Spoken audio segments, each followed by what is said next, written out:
लोकतंत्र का महापर्व जारी है और पहले और दूसरे चरण के चुनाव भी हो चुके हैं। लेकिन इन चुनावों में यह देखा गया है कि मत प्रतिशत जो है वो बहुत कम डल रहा है। हालांकि कुछ लोग ये कह रहे हैं कि पार्टी से नाराज हैं, कुछ मान रहे हैं कि गर्मी बहुत है। लेकिन ये क्या असली वजह है, उसके लिए चर्चा करेंगे। हमारे साथ वरिष्ठ पत्रकार हैं, मेरे बाईं ओर संतोष शुक्ला जी हैं, वरिष्ठ पत्रकार, प्रिंट जगत के बड़े महत्वपूर्ण व्यक्तियों में से जाने जाते हैं, क्योंकि ये पॉलिटिकल समझ रखते हैं। सबसे पहले इन्हीं से शुरू करते हैं और संतोष जी यही जानेंगे कि ये जो मत प्रतिशत है 58.6% डला है सिर्फ मतदान मेरठ हापुड़ लोकसभा में। ऐसी देखा गया मुजफ्फरनगर में भी ये हुआ, बाकी लोकसभा सीटों पर क्यों हो रहा है, क्या वजह है? ये वाकई लोकतंत्र के लिए बड़ा चिंताजनक है। खास करके 2014 में जब एक वेव देश में आती है, भ्रष्टाचार के खिलाफ एक आंदोलन खड़ा होता है और उस तरंग पर चढ़कर भारतीय जनता पार्टी सत्ता तक पहुंचती है। ये और बात है, ध्रुवीकरण की धार जब तेज होती है तो चुनाव प्रतिशत बढ़ता है, या जब प्रत्याशी आमने सामने बहुत मजबूत होते हैं तब चुनाव प्रतिशत बढ़ता है। इस बार मतदान प्रतिशत गिरने के पीछे का मनोवैज्ञानिक विश्लेषण किया जाए तो ऐसा लगता है कि सत्ता दल यानी भाजपा की अतिशय सक्रियता ने उसके कार्यकर्ताओं को बहुत अंशों में थका दिया। दूसरी बात, जो विपक्ष था वो बहुत कम निकला या बहुत बाद में निकला, तो जो एक संघर्ष था, जो संघर्ष की तपिश थी, वो बन ही नहीं पाई। एक तरफ अतिशय सक्रियता, एक तरफ उदासीनता, इन दोनों के बीच मतदाता और जो कार्यकर्ता वो कहीं अवाक खड़ा होके देखता रह गया लोकतंत्र के इस पर्व को। इसीलिए वो बहुत ज्यादा उसने रुचि नहीं ली, अभिरुचि नहीं ली। उसको कोई बहुत बड़े बदलाव का कोई संकेत नजर नहीं आया। मतदान के प्रतिशत के गिरने की बड़ी वजह है मौसम वगैरह, कोई वजह नहीं है। अच्छा, मौसम वगैरह कोई वजह नहीं है तो क्या ये माना जा सकता है कि भारतीय जनता पार्टी को लोग समझ रहे हैं, जैसे वो कह रहे हैं कि आएगी तो मोदी सरकार, बहुत लोग ये कहते हैं, सोशल मीडिया में ये कहते हैं, तो इसी वजह से क्या आप मान रहे हैं कि ये जो वोट परसेंटेज है कम है, क्योंकि पहले से ही लोग समझे बैठे हैं कि सरकार तो वही बननी है? ऐसा तो नहीं है? एक पक्ष ये भी है, जब ये आपने अब की बार 400 पार मोदी सरकार कर दिया और विपक्ष ने जब संघर्ष नहीं किया तो आम जनता ने मान लिया कि शायद कुछ ऐसा ही होने जा रहा होगा। इसलिए फिर विपक्ष की इस जो संघर्ष में कमी दिखाई पड़ी तो मतदाताओं ने भी बहुत रुचि नहीं ली। बिल्कुल ठीक बात है। और ये जो वाक्य था कि अब की बार 400 पार मोदी सरकार, इसने स्थायित्व ग्रहण कर लिया। ये जनता जनमानस के मन में बैठ गई ये बात। ये अब जाके जब अंतिम चरण में विपक्ष ने थोड़ी सी राजनीतिक हलचल की, रैलियां की, जनसभाएं की, तब लगा कि शायद संघर्ष बहुत अच्छा हो सकता था। मैं तो हैरान हूं कि भाजपा ने पूरे 2022 विधानसभा चुनाव के बाद से लगातार लोकसभा चुनाव की तैयारियां की। इतनी एक्सरसाइज के बाद भाजपा जहां खड़ी है और बहुत अंतिम चरण में बहुत कम कदम चलकर विपक्ष भी लगभग वहीं खड़ा है जो आज दिखाई पड़ रहा है। ऐसे में तो ये मतलब लोकतंत्र में जनता की लड़ाई, सड़क पर आकर लड़ना, जनता के साथ खड़े होना, ये सारी चीजें एक प्रश्न के दायरे में आ जाती। फिर इसका औचित्य कितना बन पाता है? इसका नुकसान किसको होगा जो मत प्रतिशत कम लग रहे हैं? आपको क्या लग रहा है कि किसका वोटर कम गया है? समाजवादी पार्टी, क्योंकि यहाँ पर है गठबंधन के साथ कांग्रेस और बीजेपी है, अन्य पार्टी भी, लेकिन ये वोट परसेंटेज आपको क्या लग रहा है कि किसका कम है, किसको नुकसान है? देखिए, परंपरागत तौर पर तो यही माना जाता है कि मतदान प्रतिशत जब भी कम रहेगा, ऐसा माना जाता है कि जो भाजपा का कुलीन वर्ग जो निकलने में थोड़ा सा आलस्य कर देता है और करता रहा है, ये उसके चरित्र में कहीं से शामिल है। वो आराम से निकलेगा, कम निकलेगा, जरूरी समझेगा तभी निकलेगा, उसको कोई बहुत बड़े बदलाव के बयार का अंग बनना होगा तब निकलेगा।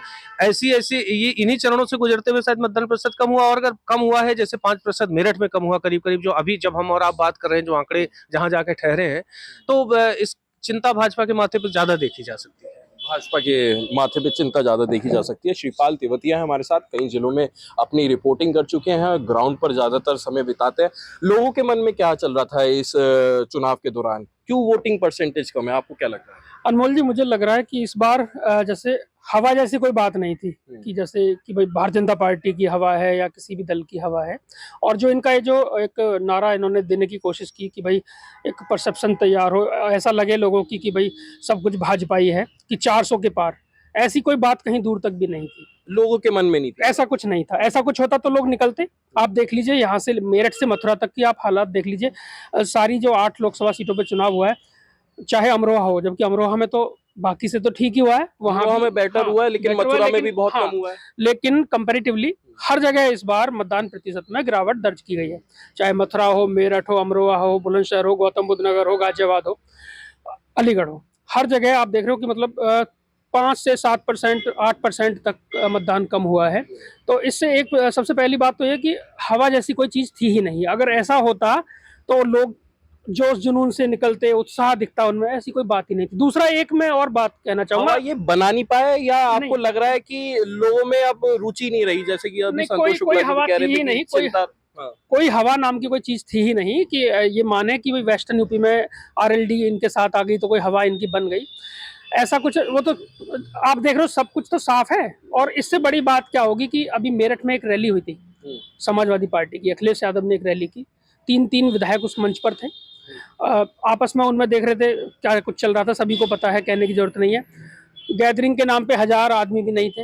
अखिलेश यादव बड़े निराश होकर वहां से गए। अगले दिन बीजेपी वाले बड़े खुश थे कि शायद भाई माहौल ठीक है हमारा। अगले दिन बीएसपी की रैली होती है, वहाँ गैदरिंग वहाँ से 4-6 गुना ज़्यादा थी, उन्हें भी थोड़ी तसल्ली हुई। लेकिन जो जिस तरह से वोटिंग हुई है, आप देख रहे हो मेरठ में वोटिंग एकदम से, आप देख रहे हो कि जो त्रिकोणीय मुकाबला बनने की उम्मीद लग रही थी वो भी नहीं बना। यहाँ बिल्कुल एकदम से लग रहा है कि जैसे वोटर साइलेंट क्यों हो गया फिर? वोटर साइलेंट, क्योंकि उसने मन बना लिया इस बार। क्योंकि आप एक बात समझ लीजिए अनमोल जी, कि इस बार लोग चाहते थे कि वोट, खासतौर से जो एक कम्युनिटी विशेष की बात करें, जिसको लेकर जो विपक्षी पार्टियां जो राजनीति कर रही हैं, कि कहीं ना कहीं इस बार कांग्रेस को वोट करना लोग चाह रहे थे। और कांग्रेस और समाजवादी पार्टी का गठबंधन है, तो नेचुरल है कि ऐसे में लोगों ने मन बना लिया था। और उसी का देख रहे हो, आप किसी भी सीट पे जाके देख लो, आप मूल्यांकन करके देख लीजिए, चाहे आप बागपत की सीट देख लीजिए, वो तो मतलब अगर देखें चौधरी चरण सिंह की विरासत की सीट कही जाती है, महत्वपूर्ण सीट है। और वहां पे भी बहुत इस बार बड़ा मतलब कंपटीशन देखने को मिलेगा, आसान नहीं है सब कुछ। क्यों कंपटीशन वहां पे, क्यों? वोटिंग परसेंटेज की वजह से? क्योंकि 40 साल बाद ऐसा हुआ कि चौधरी देखिए, परिवार से अलग वो सीट किसी को मिली है। अनमोल जी ऐसा है, अगर कोई ऐसी बात होती, उत्साह वाली बात होती, भाई कई कारण और भी हो सकते हैं, जैसे साहलक चल रहे हैं, शादी सीजन है, बिल्कुल सही बात है। किसान की शादी तो वजह नहीं रही होगी वोट न डालने की। नहीं, ये भी वजह होती है, क्योंकि गांव समाज में जब, खासतौर से शहर तो कोई है नहीं, बागपत भी छोटा सा एक कस्बा ही है, भले ही जिला हो वो। वहाँ का जो अगर हम देखें, जैसे जब कोई शादी किसी गांव में होती है तो 2 चीजें होती हैं, कि जो गांव के आसपास के भी लोग होते हैं ना, जो मतलब घर होते हैं परिवार के आसपास के, सब लोग मदद करते हैं। और जो मजदूर है वो खेतों में है, फसल कट रही है, तो क्यों इंटरेस्ट दिखाएं उन्हें, ऐसा क्या पड़ा था? क्योंकि जो लोगों को लग रहा था कि भाई बहुत बदलाव होने जा रहा है, ऐसा तो कुछ था नहीं। बदलाव की कोई उम्मीद नहीं थी, इसलिए आपको लग रहा है कि मत प्रतिशत कम रहा, लोगों ने कोई इंटरेस्ट नहीं दिखाया और उन्हें बहुत ज्यादा ऐसा लगा नहीं। राजेश शर्मा जी हैं और कई संस्थानों में काम कर चुके हैं, काफी जानकारी ये भी रखते हैं पॉलिटिक्स की।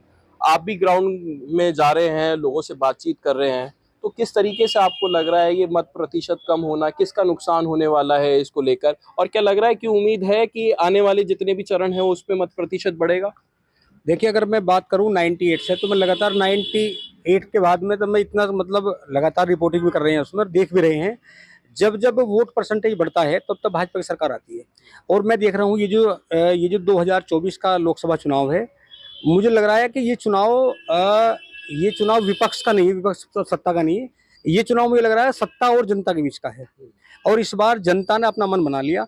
आप देखो, पहली बार लगातार जब ये बात होती है ना कि भाई किसानों की आय दोगुनी होगी, तो ये सब बातें जब होती है, और जब जो किसान है, किसान देखता है कि आय दोगुनी कैसी होगी। आप बताओ, ये कहते हैं कि भाई किसानों को 6,000 रुपये में 6,000 रुपये सालाना देते हैं। किसान कहता है कि 6,000 रुपये सरकार लेती है और हमसे 16,000 रुपये टैक्स के वसूल लेती है। मैं बहुत सारे किसानों से बात करता हूं, देखो एक बड़ी वजह है, उन्होंने कहा कि ये ठीक है, किसान सरकार 6,000 रुपये देती है। उन्होंने कहा कि जो पेस्टिसाइड आज के दौर में जो कीटनाशक दवा है, इसके बिना कोई फसल उगाना बहुत मुश्किल है। और जो कीटनाशक दवा 2013 में जो 300 रुपये की थी वो सीसी, आज वो 1,300 रुपये की है, कोई 1,700 रुपये की है, और किसानों से खरीदता है। हालांकि टैक्स सब गवर्नमेंट को जाता है। मतलब ये समझूं कि मैं कि जो लोग हैं जो वोट नहीं डले हैं, वो ये कारण है कि सत्ताधारी को वो वोट देना नहीं चाहते थे, उनसे नाराजगी थी, और विपक्ष को अन्य कारणों की वजह से नहीं देना चाह रहे होंगे, तो वो गए नहीं, ये कहना चाहते हैं? देखो, ऐसा है कि जब जनता और सरकार के बीच चुनाव होता है, तो फिर चुनाव ऐसा ही होता है। अब की बार मैं लगातार देहात में घूमता हूँ, मुझे लग ही नहीं रहा कि चुनाव सा है। जब पहले चुनाव होते थे तो पूरा शोर शराबा होता है, झंडे, बैनर, गाड़ियां घूमती थी, प्रचार करती थी। अब की बार ऐसा महसूस नहीं हो रहा। और आप देखो, जब पहले चरण का चुनाव था तो लगातार मोदी जी लगातार बोलते हैं, और मुझे लग रहा है कि जनता इस बार उनसे इतनी परेशान भी है। उन्होंने कह दिया कि भाई इस बार 400 के पार।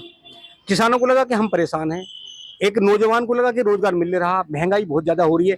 तो ये जो रोजगार की समस्या है, महंगाई की समस्या है, किसानों की समस्या है, व्यापारियों की समस्या है, इन तमाम समस्याओं को लेकर लोग बहुत ज्यादा उब चुके हैं। उन्हें लगा कि झूठ बोल रहे हैं, और फिर कहा कि 400 के पार।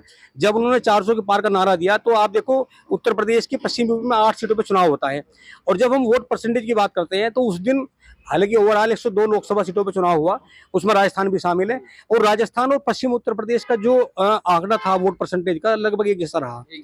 और अब जब दूसरा चरण हुआ तो अब भी मैंने ये देखा कि अब एक दिन बाड़मेर में प्रधानमंत्री ने बोला कि भाई ये उनके कांग्रेस के मैनिफेस्टो में ऐसा होने वाला है, ऐसा हो जाएगा।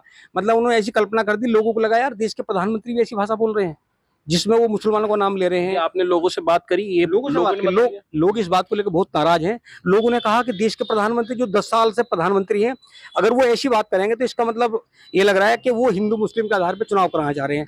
लेकिन तुष्टीकरण की राजनीति शुरू हो गई थी तो इसलिए भी मानी जा रही है। लोगों ने एक्सेप्ट नहीं किया, और आप देखिए कि पहले चरण में जो मतदान जितने परसेंट था, दूसरे चरण में उससे भी डाउन हो गया। तो जो मुस्लिम बूथ थे उसमें काफी लाइनें लगी रही, वोट डालने मुस्लिम आए। अगर तुष्टीकरण की राजनीति अगर आप मान रहे की हो रही है तो मुसलमान ने वोट डाला, हिंदू ने क्यों नहीं डाला?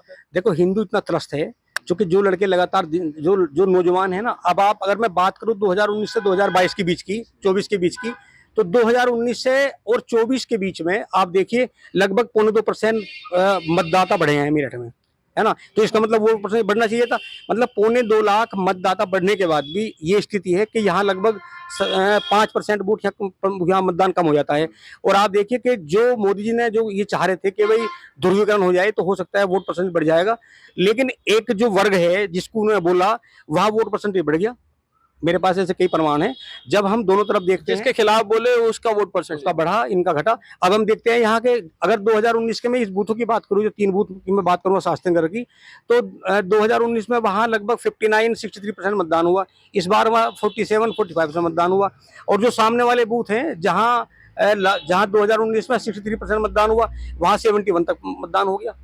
तो ये वजह है ना कि लगातार आप बोलते रहते हो, करते कुछ नहीं है, तो लोगों में नाराजगी है। और ये चुनाव सीधे जनता और सरकार का है। जनता और सरकार का। ज्ञान प्रकाश जी हमारे साथ, और ज्ञान जी भी काफी अनुभवी हैं और जनता के बीच में रहते हैं, नेताओं के बीच में रहते हैं, अधिकारियों के बीच में रहते हैं। सारी जानकारी ये पल पल की रखते हैं जो एक पत्रकार को करना चाहिए, क्योंकि कई बीट इनको संभालनी होती है। तो ज्ञान जी क्या लग रहा है, राम की छवि वाले अरुण गोविल को यहाँ पे प्रत्याशी बनाया, लोगों में ये देखना चाहिए था कि उत्साह होना चाहिए था वोट डालने के लिए, और उधर दूसरी तरफ समाजवादी पार्टी ने आखिरी समय पे टिकट बदल दिया। क्या वजह लग रही है कि लोगों में इंटरेस्ट डेवलप नहीं हुआ वोट डालने के लिए, और इसका नुकसान किसको होगा? देखो पहली बात तो यह है कि ये चुनाव जनता और सरकार के बीच का नहीं है। ये कभी भी चुनाव जनता सरकार के बीच का नहीं था। चुनाव हमेशा होता है पार्टियों के बीच का, हमेशा रहा है। चाहे 14 देख लीजिए, 19 देख लीजिए, उसके मनमोहन सिंह की तो सरकार देख लीजिए, कभी भी नहीं होता। जनता तो वोट डालेगी, जनता किसमें है? पार्टियों में तो है जनता। ये पार्टी के जो कार्यकर्ता है कोई ऊपर से सातवें आसमान से नहीं टपक के आए हैं। अब दूसरी बात क्या है कि रही बात मोदी से नाराजगी, और मोदी से नाराजगी नहीं है, ये आप 2 चरणों के चुनाव में अभी तो ये भी सिद्ध नहीं कर पाएंगे कि जो 58-59% पोलिंग हुई है उसमें किसको नुकसान हुआ है। ठीक है, 1% मुस्लिम वोटर बाहर निकले हैं, तो आप भी कैसे कर सकते हैं कि हिंदू वोटर, अगर आप देखिए अगर 19,50,000 वोटर हैं उसमें 11 लाख वोट पड़े हैं। अगर मेरठ को देख लीजिए, जैसे कहा जाता है कि 5.5 लाख मुसलमान है, तो वहाँ का 60% गिरा, ये 70% मानिए, तो आपको 3.5-4 लाख मुसलमान वोट डाले हैं, बाकी बचे 7 लाख। तो 2.5 लाख, आपको 2.5 लाख दलित हैं, उसमें भी हिस्सा बटेगा। ऐसा होता है नहीं कि कांग्रेस और सपा ही पूरे सारे दलित लेके चले जाएंगे, ये नहीं है। ये अभी हम लोग की पत्रकारों की या समाज के लोगों की एक गलत है। हमेशा रहा है कि जब भी कम वोट पड़ा है तो नुकसान सबको हुआ है। अच्छा, कोई ये पढ़ता नहीं कि भाई मैं भाजपा समर्थक नहीं निकला। आप कैसे साबित कर देंगे भाजपा समर्थक हो सकता है उसमें बसपा समर्थक भी हो? रुचि आपको क्या लग रहा है कि वोटर लोग ऊब गए, मतलब क्या है, एक तो भाषणबाजी से नेताओं की, चाहे विपक्षी भाषणबाजी हो चाहे पक्ष की हो, एक दूसरे पर आरोप मुद्दों पे तो किसी ने अभी तक 2 चरणों में मुद्दे तो किसी ने उठाए नहीं। भाजपा कहती रही 400 पार, उनने उठाया कौन से मुद्दे? ये अहंकार है, ये वो है, आम पब्लिक का मुद्दा। अब जो रही बात किसान नाराज है, तो किसान अगर नाराज होते तो 2019 भी किसानों ने जितवाया, 2014 भी किसान जितवाया, तब भी यही भाजपा सरकार थी। और रही बात 6,000 8,000 वाली बात, तो आप एक लोकसभा के इलेक्शन इन मुद्दों पर नहीं लड़ जाते हैं कि हमको 6,000 नहीं मिला, हमें तो 1 पैसा नहीं दिया। हम पूरे पश्चिम के अब तक जितने भी हमें तो 1 पैसा नहीं दिया गवर्नमेंट ने, हम भी तब भी वोट डालते हैं। तो ये जो ना, ये यहाँ पर बहुत दुर्भाग्य की बात कही है, कैसे करिए, यहाँ जो इलेक्शन हो रहा है, ये इलेक्शन भाजपा वर्सेस सपा नहीं हो रहा है, ये वो इलेक्शन हो रहा है भाजपा वर्सेस कांग्रेस। अगर आपने देखा होगा, जहाँ पे कांग्रेस खड़ी है वहां मुसलमान वोट दे रहे हैं कांग्रेस को, जहाँ सपा खड़ी हो रही, मेरी तमाम मुसलमानों से बात हुई है, उनका कहना है सपा को वोट नहीं दे रहे हैं, हम वोट डालें कांग्रेस को। सपा से इसी नाराज है, आजम खान वाले मामले में, अतीक वाले मामले में, मुख्तार वाले में बहुत नाराजगी है सपा से, क्योंकि अखिलेश ने कभी उनके खुल के बोला नहीं। या क्या यही कारण है जो जनसभा में जो मेरठ में हुई थी आप देखिए ना, आप देखिए, ये ध्रुवीकरण हुआ है पूरा, टोटली हो चुका पूरा था। 100% था। उसमें क्या हुआ, हिंदू पक्ष का जो था, जो भाजपा वोट था, वो बाहर नहीं निकला बस। और आपने देखा तो नुकसान भाजपा को होगा। हाँ, देखिए सत्ता पक्ष में हमेशा नुकसान होता है। लेकिन इन्होंने तो बहुत प्रयास किया भारतीय जनता पार्टियों ने कि घर से लोगों को निकाला जाए। हाँ, सत्ता पक्ष में नुकसान होता है, लेकिन कितना नुकसान किसको हुआ है, ये हमेशा से कम वोटर, हमेशा कम वोट जब भी पड़ेगा। मेरा सवाल ये था कि भारतीय जनता पार्टी ने तो बहुत प्रयास किया है कि जनता बाहर निकले, वोट डाले, क्योंकि उन्होंने पहले चरण का चुनाव देख लिया था, मुजफ्फरनगर में बहुत कम परसेंटेज चली और वहां पे कहीं ना कहीं लग रहा है कि हार ना हो जाए, ऐसी अन्य सीटों पर भी लग रहा है। तो उन्होंने दूसरे चरण की पूरी तैयारी करी, फिर भी वोटर नहीं निकला, क्यों नहीं निकला? आपको बताऊं, ये भाजपा तीसरा इलेक्शन लड़ रही है, एंटी कंपेंसी भी बहुत बड़ा फैक्टर होता है। एंटी कंपेंसी है। हाँ, एंटी कंपेंसी फैक्टर होता है। फिर दूसरा होता है आपका चेहरा बदलना चाह रही है जनता, आपको लग चेहरा रहा है? बदलना चाहिए। तो अभी 2 चरण का चुनाव, अभी तो अभी 5 चरण बाकी है, अभी आप बहुत जल्दी नहीं कर सकते, अभी आप नहीं कर सकते, और कहना भी नहीं चाहिए किसी को। 2 चरण, 16 सीटों पे चुनाव हुआ है, उत्तर प्रदेश की 16 सीटों पे चुनाव हुआ। अभी अभी चुनाव किसके घर में है, किसको घर में ले जाएगा, किसको ऊपर ले जाएगा। लेकिन ये नाराजगी सी बात पे है कि पब्लिक नाराज है कि भाषणबाजी के अलावा कुछ नहीं हुआ दोनों पक्षों से। जाकिर सिकंदर जी हमारे साथ, आपको क्या लग रहा है कि किस तरीके से चुनाव चल रहा था ये, और मत प्रतिशत इतना कम क्यों हुआ है? कम शब्दों में बताइएगा। चुनाव की रणनीति जो रही है, एक तो ये रही कि बाहरी आदमी को इस क्षेत्र में उतार दिया गया। सबसे पहले तो इस अरुण गोविल के चक्कर में, बाहर के चक्कर में वोट कम हुआ है। और अभी ये नहीं कह सकते कि भारतीय जनता पार्टी के लोगों ने वोट अरुण गोविल को किया है। ऐसा भी हो सकता है कि नोटा दबाया हो नाराज लोगों ने। और इस बार ये कल जो मुस्लिम क्षेत्र में वोट कम डला है, अभी इसमें जुमे की भी खासकर कमी रही। कल जुमे का दिन था, लोग मिक्स हुआ है कि चाहे कोई भी पार्टी हो, सभी पार्टियों के वोट प्रतिशत कम लग रहे हैं आपको? सभी के कम लग रहे हैं, उसी वजह से उनका भी वोट कम है। इसको थोड़ा सा वाइंड अप करते हैं। और देखिए, ये सभी सीनियर पत्रकारों ने जो जवाब दिया है, किसी ने बताया है कि जो नुकसान होगा वो भारतीय जनता पार्टी को होगा। जनता बनाम पार्टी का चुनाव रहा, पार्टी बनाम पार्टी का चुनाव रहा, लेकिन जो भी रहा कहीं ना कहीं ये चिंता का विषय है। और ये जो मत प्रतिशत कम डल रहे हैं, लोकतंत्र में नुकसान का कोई कारण भी हो सकता है ये, या आने वाले समय में पता चले कि जनता वोट क्यों नहीं डाल रही है। ये लोकतंत्र के लिए नुकसान है। अगर जनता वोट डालेगी, जितना ज्यादा वोट डालेगी उतना ज्यादा फायदा होगा, चाहे वो किसी को भी वोट डाले, जनता का अधिकार है, लेकिन वोट डालना जरूरी है।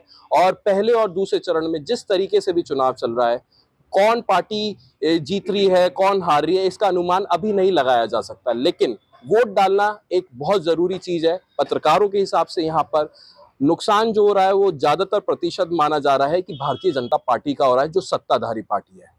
अनमोल शर्मा, TV9 उत्तर प्रदेश, मेरठ।